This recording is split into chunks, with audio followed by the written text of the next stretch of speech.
নমস্কার বন্ধুরা, চাইনিজ কিচেনে আপনাদের সবাইকে স্বাগত। আজকে একটি নতুন রেসিপি নিয়ে চলে এসেছি। আজকের রেসিপি হলো আনারসের হালুয়া। আনারসের হালুয়া বানাতে উপকরণে কি কি লাগছে চলুন দেখে নিই। একটা গোটা ছোট আনারসকে আমি পেস্ট করে নিয়েছি অর্ধেকটা, আর এখানে অর্ধেকটা ছোট ছোট টুকরো করে নিয়েছি। এখানে ঘি নিয়েছি, কিশমিশ, পেস্তা কুচি, কাজু কুচি, সুজি আর পরিমাণ মতন চিনি। কড়াইটা গরম হয়ে গেছে, আমি এখানে 2 চামচ ঘিটা দিয়ে দিচ্ছি। ঘিটা গরম হয়ে গেছে, আমি এবার কাজু কুচিটা দিয়ে দিচ্ছি। হালকা একটু ভেজে নেব।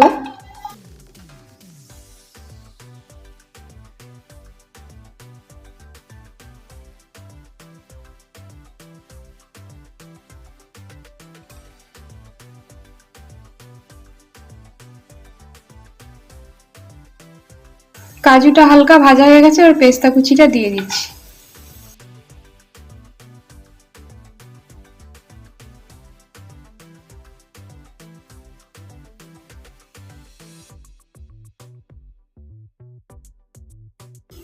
বাদামগুলো ভাজা হয়ে গেছে, আমি এবার তুলে নিচ্ছি।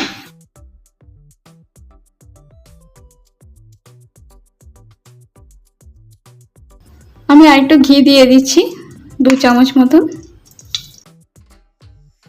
হাফ কাপ মতন সুজি নিয়েছিলাম, সেটা দিয়ে দিচ্ছি।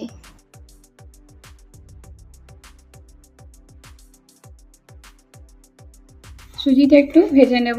আমার গ্যাসটা কিন্তু এখন সিম করা আছে, একটু আস্তে আস্তে ভেজে নেব।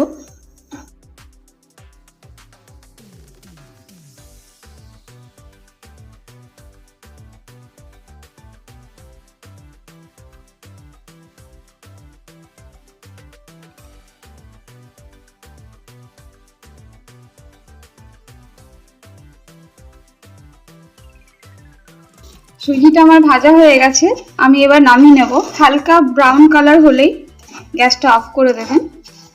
এবার কড়াইয়ের মধ্যে আনারসের পেস্ট আমি দিয়ে দিচ্ছি।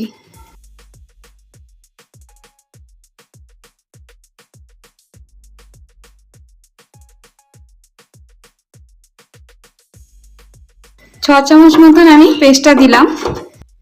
এবার চিনিটার মধ্যে দিয়ে দিচ্ছি, পরিমাণ মতন চিনি দিয়ে দিচ্ছি।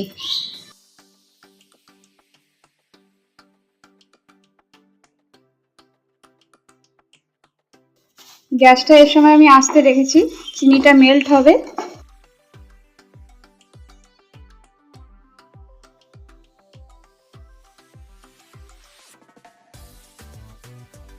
চিনিটা আস্তে আস্তে মেল্ট হচ্ছে, একেবারে গলে গেলে তখন আমি আনারসের কুচিটা দিয়ে দেব। চিনিটা গলে গেছে, এবার আমি কুচি করা আনারসটা দিয়ে দিচ্ছি।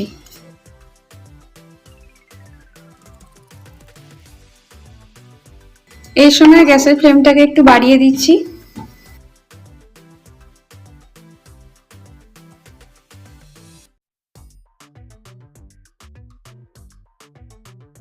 আমি এই সময় গ্যাসটাকে আবার সিম করে দিয়েছি।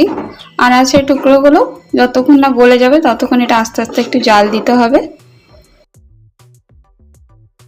6 থেকে 7 মিনিট আমি ভালো করে এটাকে সেদ্ধ করে নিয়েছি আনারসটাকে।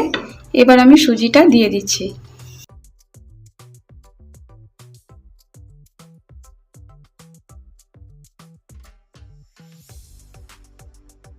এবার 1 কাপ জল দিয়ে দিচ্ছি। আমি আরো হাফ কাপ জল এর মধ্যে দেব। হাফ কাপ মতন জল দিয়ে দিলাম। 3 থেকে 4 মিনিট এই সুজিটাকে আমি লো ফ্লেমে সেদ্ধ হতে দেব।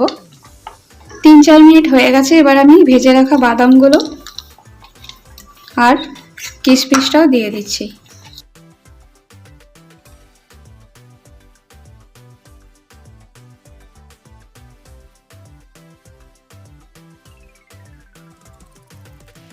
হালুয়াটাকে আমি আরেকটু ঘন করে নেব।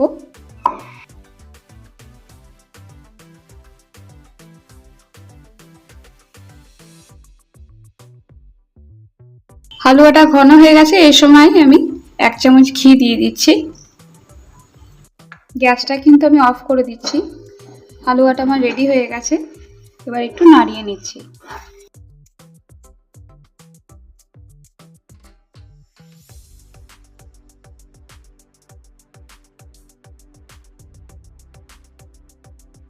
আনারসের হালুয়াটা আমি সার্ভ করে দিয়েছি। যদি আমার রান্নাটা আপনাদের ভালো লেগে থাকে তাহলে অবশ্যই লাইক, শেয়ার, সাবস্ক্রাইব এবং কমেন্টের মাধ্যমে জানাবেন রান্নাটা কেমন লাগলো।